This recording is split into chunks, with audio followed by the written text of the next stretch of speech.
mereka yang sudah ahli Quran, tahfiz itu dia tidak akan meninggalkan atau merusak daripada hukum kaidah ilmu tajwidnya walaupun cepat ya. Dan itu harus dipahami juga dengan para ahlinya. Di dalamnya yaitu mulut kita secara lisan mengucapkan lafaz, tapi hatinya bisa membenarkan atau membenahi kesalahan. Dia sadar. Makanya ilmu adalah salah satu sumber bagaimana bisa memberikan suatu orang ketika salah. Kalau dia mengetahui kesalahannya, maka dia akan membenahi sendiri. Itu hatinya yang membenarkan. Kalau lisannya kadang salah, misalnya sedikit, itu tingkatnya beda. Misalnya bacaannya kurang fasih atau ada kesalahan dalam bahasa lisan kaidah tajwidnya, tapi ini adalah levelnya para torik ya, para level. Jadi dia hatinya yang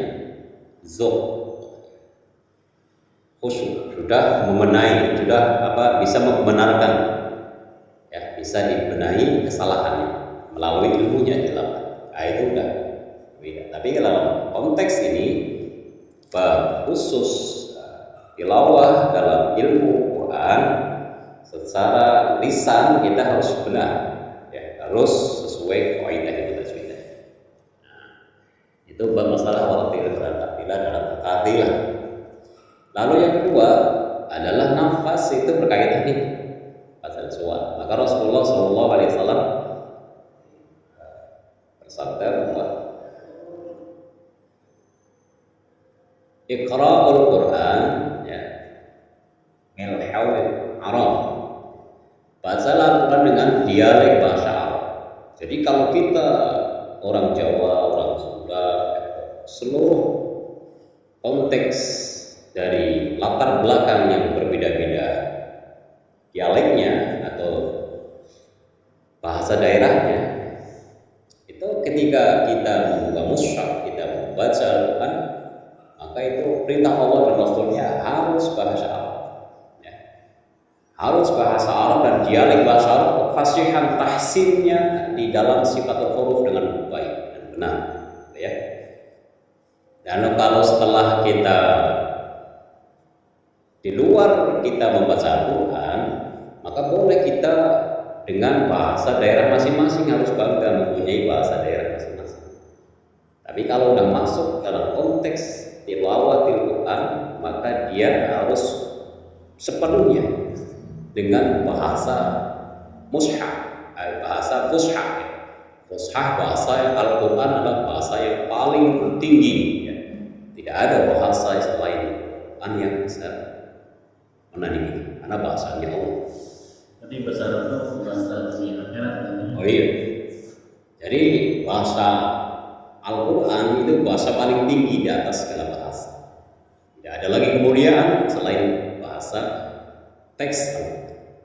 Tidak ada lagi bacaan selain, tidak ada bacaan yang paling mulia, paling hebat, paling bermanfaat dan luar biasa. Ini kemuliaannya hanya bacaan Al-Quran, hanya dengan lisan kita membaca Al-Quran, itu bacaan itu Iqra, itu artinya bacaan. Al-Quran, Al-Quran adalah kita harus baca. Membacanya hukumnya sunnah, tapi belajarnya hukumnya wajib. Iya, fardhu ain. Tapi bagi orang-orang yang mencintai Quran, dia ketiga senantiasa mahabbah pada Al-Quran, apalagi sudah tingkatan ma'rifatul Quran, mengenal Al-Quran, maka dia tidak ada lagi sekat sedikit pun dengan Al-Quran. Dimanapun dia berada, hatinya senantiasa membaca Quran, nggak harus lisan, tapi hatinya tetap menghafal, tetap membaca Al-Quran. Berzikir dengan Al-Quran adalah sifat yang tinggi di dalam berzikir pada Allah. Nah, ketika kita membaca Al-Quran, kita mempunyai nilai yang tinggi ya, zikir yang sangat luar biasa. Zikir yang paling tinggi pertama yaitu kalimat thayyibah, itu zikir yang tidak mempunyai embel-embel apa, hanya kepada Allah saja. La ilaha illallah. Itu namanya zikir yang sifatnya tidak membutuhkan sesuatu selain Allah. Tidak karena dunia, tidak lagi. Ini sifat tinggi. Maka afdhalul dzikri fa'lam annahu la ilaha illallah. Ketahuilah bahwa zikir yang paling utama adalah zikir kalimat thayyibah, karena akan mati kita, hidup dan mati bersama kalimat la ilaha illallah, kalimat thayyibah.